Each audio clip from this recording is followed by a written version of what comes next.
அனைவருக்கும் வணக்கம் ஐயா. உங்களை பார்க்க வக்கீல் ஒருத்தர் வந்திருக்காரு. மேனேஜர் ஐயா உங்களை கையோடு அழைச்சிட்டு வர சொன்னாங்க என்று காமாட்சி சொல்வதைக் கேட்டு காமாட்சி முன்னே நடக்க அந்த பெரியவர் பின்னால் நடந்தார். ஐயா உங்ககிட்ட ஒன்னு கேட்கலாங்களா என்று கேட்டுவிட்டு காமாட்சி அவரின் முகத்தையே பார்த்தார். கேளு காமாட்சி என்று அந்த பெரியவர் அனுமதி தர. ஐயா நீங்க இந்த முதியோர் இல்லத்தை விட்டுட்டு போறீங்களாமே நிஜமா என்று சோகமாக கேட்டார். அவர் சிரித்துக்கொண்டே நீ சொல்லு காமாட்சி, நான் இங்கே இருக்கட்டுமா இல்ல போகட் டுமா என்று அந்த பெரியவர் கேட்டதுமே நீங்கதான் முடிவு பண்ணணும்யா. ஆனா ஒன்னு, நீங்க இல்லைன்னா இந்த முதியோர் இல்லத்திலேயே என்று எதையோ சொல்ல வந்தவளின் தொண்டையை அடைக்க பாதியிலேயே நிறுத்தினாள். அதற்குள் அலுவலக அறை வந்ததுமே அதற்கு மேல் காமாட்சி எதுவும் பேசாமல் கண்களைத் துடைத்துக் கொண்டே அங்கிருந்து அழுகையுடனே நடந்து சென்றாள். அங்கிருந்த சோபாவில் உட்கார்ந்திருந்த வக்கீல் முருகேசன்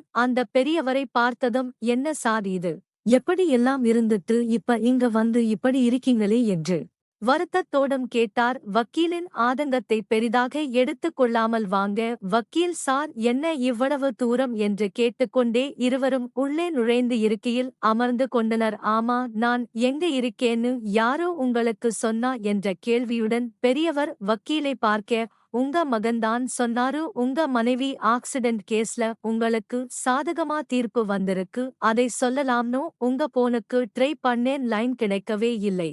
சரி, நேராவே வந்து உங்களை பார்த்துட்டு விசேஷத்தையும் சொல்லிட்டு சில பேப்பர்ல கையெழுத்து வாங்கிடலாம்னு உங்களுடைய வீட்டுக்கு போயிருந்தேன். உங்க மகன்தான் நீங்க இங்க வந்துடுதா சொன்னாரு. உங்க மருமகன் அந்த அளவுக்கு அழுதாங்க. என்னதான் மனஸ்தாபம்னாலும் நீங்க அவங்களை கேவலப்படுத்துற மாதிரி இப்படி முதியோர் இல்லத்திற்கு வந்திருக்க கூடாது என்று வக்கீல் ஆதங்கத்துடன் சொன்னார். சரி வக்கீல், முடிஞ்ச விஷயத்தை பேசி என்ன பிரயோஜனம், அதை விடுங்க. என் மகனுக்கு இப்போ கோர்ட் மூலமா வரப்போற பணத்தை பத்தி தெரியுமா என்று கேட்க, உங்களை பத்தி பேசும்போதே அப்படியே பேச்சுவாக்குல தெரிஞ்சுக்கிட்டாரு. ஒரு 17 லட்சம் சாங்சன் ஆயிருக்கிறதுன்னு அவர் அலாத குறைதான் பாருங்க சார், இப்படி சொல்லாம கொள்ளாம ஹோமுக்கு போயிட்டாருன்னு விசனப்பட்டார். அப்புறம்தான் நீங்க இருக்கிற இந்த அட்ரஸ் தந்தார் என்றார். அந்த வக்கீல் ஏதோ பேசிக்கொண்டே கையோடு கொண்டு வந்த அந்த கோர்ட் பேப்பர்களில் அவரிடம் கையெழுத்தும் வாங்கிக் கொண்டு வக்கீலான முருகேசன் அங்கிருந்து கிளம்பினார். இப்போதுதான் அந்த முதியவருக்கு புரிந்தது. அதனால்தான் நேற்று மகனும் மருமகளும் இங்கு வந்தார்களோ என்று யோசனையில் ஆழ்ந்தார். மருமகளான நிரஞ்சனா, மாமா நான் பெரிய தப்பு பண்ணிட்டேன், மனசுல ஒன்னும் வச்சுக்காதீங்க, பெரிய மனசு பண்ணி என்னை மன்னிச்சிடுங்க. மன்னிச்சதுக்கு அடையாளமா நீங்க வீட்டுக்கு வந்தாதான் எனக்கு நிம்மதியா இருக்கும், நீங்க இல்லாம வீடே வெறிச்சோடி போய் கிடக்கும் மாமா என்று கண்ணீர் மழுகா கைகூப்பி நின்ற காமா அந்த காட்சிதான் அந்த பெரியவரின் மனதில் மீண்டும் மீண்டும் ஓடிக்கொண்டே இருந்தது.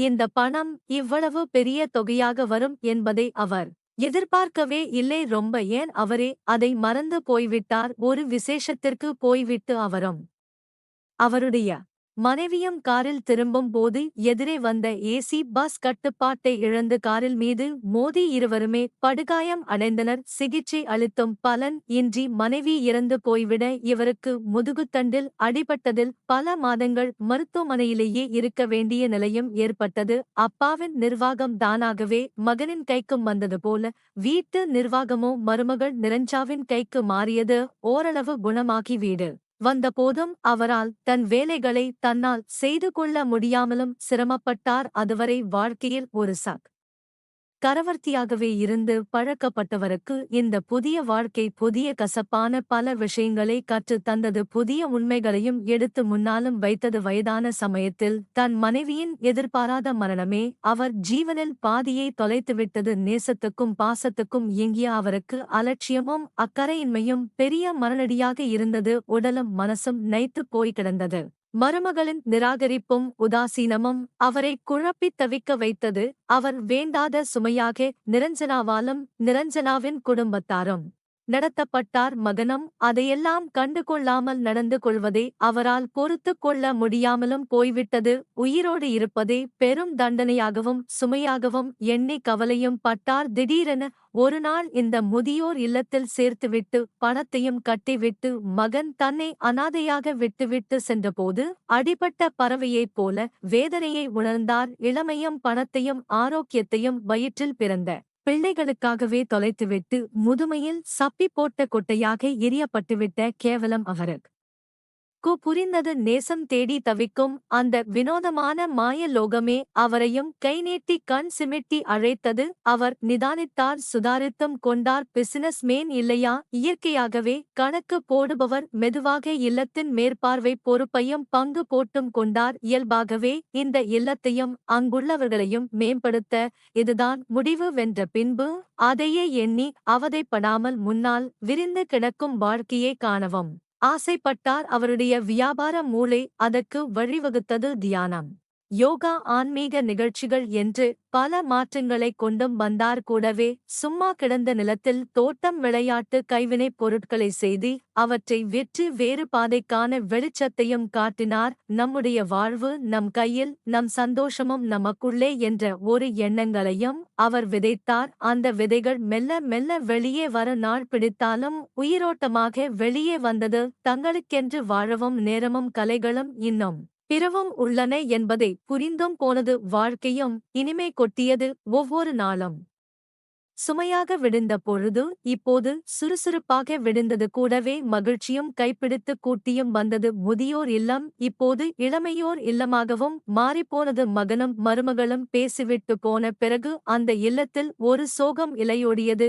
காமாட்சி, காப்பண்ணா, சின்னத்தாயி, பொண்ணு மேனேஜர், ஏன் கூட இருப்பவர்கள் கூட அவசையுடன் நடமாடுவதாக அந்த பெரியவர் உணர்ந்தார். மகனும் மருமகளும் நின்றிருக்க, அப்பா போலாமா என்று மகன் கேட்டான். என்ன மாமா, துணியெல்லாம் அப்படியே கிணக்கே பேக்கிங் பண்ணலையா?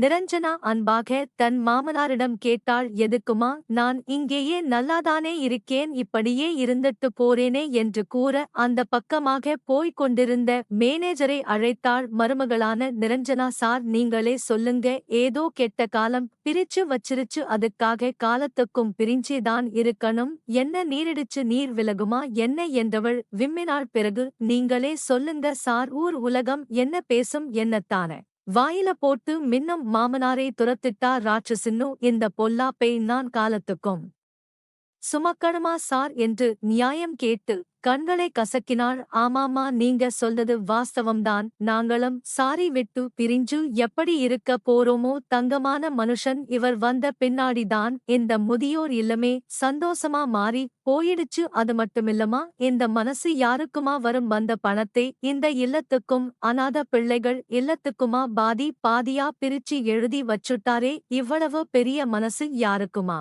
வரும்? நீங்களே சொல்லுங்க, யாருக்கு வரும் என்று மேனேஜர் உணர்ச்சியோடு பேச இதைக் கேட்டதுமே கணவன் மனைவியும் சீறினார்கள். என்ன சொல்றீங்க நீங்க என்று மேனேஜரை கோபமான குரலில் கேட்டாள் நிரஞ்சனா. ஆமாமா, உங்களுக்கு தெரிய வாய்ப்பில்லை, இப்பதான் எல்லா விஷயங்களையும் செஞ்சுட்டு இங்க வந்திருக்கார் என் மேனேஜர் கூறினார். இதைக் கேட்டு இதெல்லாம் அநியாயமாயிருக்கு என நிரஞ்சனா கத்தினாள். என்னப்பா இது, நிஜமா என மகனும் கத்தினான். நிஜம்தான்பா, தானா வந்தது, தர்மத்துக்கு எழுதி வச்சிட்டேன் என்று அப்பா அமைதியாக கூறினார். தர்மத்துக்கு எழுதுறதா யாரை கேட்டு எழுதுனீங்க? பிள்ளை இல்லாத சொத்தா இது? பெத்த பிள்ளை குத்துக்கல்லாட்டையின் கதான இருக்கிறாரு. பெத்த பிள்ளையே ஒரு வார்த்தை கேட்க வேணாமா நீங்க? சீனி எல்லாம் ஒரு மனுஷனாயா? ஒன்னா ரெண்டா சொலையா? 17 லட்சம் ஆச்சேதானா வந்த காசாம்ல. இவரு பெரிய கர்ண மகாராஜா, தர்மம் பண்ணிட்டாராம். நாய் வித்த காசு குறைக்குமாயா உன்னை? இப்படி அநாத மாதிரி முதியோர் இல்லத்தில் போட்டு இருக்கும்போதே இப்படி இருக்கிறியே, எவ்வளவு தைரியம் உனக்கு? 17 லட்சத்தை எழுதி வைக்க எப்படியா உனக்கு மனசு வந்துச்சு? நீ நாசமா போக. நிரஞ்சனா வாய்க்கு வந்தபடி மரியாதையின்றி வார்த்தைகளை பறக்கவிட்டு ஏக வசனத்தில் இறைய இதையெல்லாம் பார்த்து மேனேஜரோ அரண்டு போனார். உடனே அந்த பெரியவரோ, நிரஞ்சனா, அது என் மனைவி காவு வாங்கிட்டு வந்த பணம், அது தர்மத்துக்கு போறதுதான் நியாயம் என்று மாமனார் கூற, ஆஹாஹாஹா, நியாயம் நியாயம், பெரிய நியாயம், நியாயத்தைக் கண்டுட்டாரு இவரு பெரிய நீதிபதி. இவரு உங்களுக்கு பொண்டாட்டினா, இதோ இவருக்கு அம்மா இல்லையா? அம்மா அம்மா செத்து வந்த பணத்துல இவருக்கும் உரிமை இல்லையா? பாதி பணம் எங்களுக்கு வந்தாகணும். முதல்ல அதெல்லாம் நிறுத்துங்க, அந்த ஏற்பாட்டை எல்லாம் உடனே நிறுத்துங்க என கண்டிஷன் போட்டாள் நிரஞ்சனா.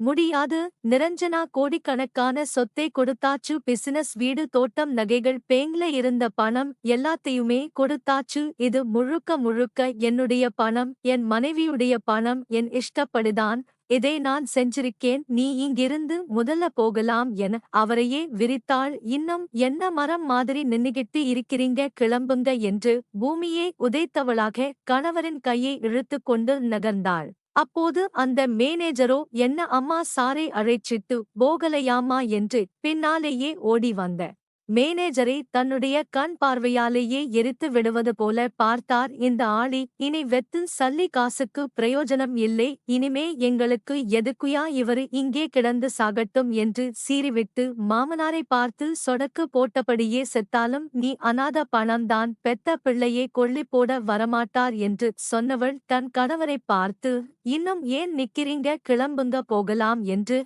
அதட்டியவாறே அழைத்தும் சென்றாள். காசு எப்படியெல்லாம் மனிதர்களை பச்சோந்தியாக மாற்றுகிறது என்று தன் மருமகளையும் மகனையும் பார்த்து தவாறே தன் மனதிற்குள் நினைத்துக் கொண்டார் நிரஞ்சனாவின் மாமனார். இந்த வீடியோவை பற்றிய உங்களுடைய கருத்துக்கள் என்ன அப்படிங்கிறதை கீழே இருக்கக்கூடிய கமெண்ட் செக்ஷன்ல மறக்காம சொல்லுங்க. முடிந்த அளவுக்கு இந்த வீடியோவை மற்றவங்களுக்கும் ஷேர் பண்ணுங்க. மேலும் இது போன்ற பல வீடியோக்களை பார்க்கணும் அப்படின்னு நினைச்சீங்கன்னா மறக்காம இந்த சேனலை சப்ஸ்கிரைப் பண்ணுங்க. நன்றி, வணக்கம்.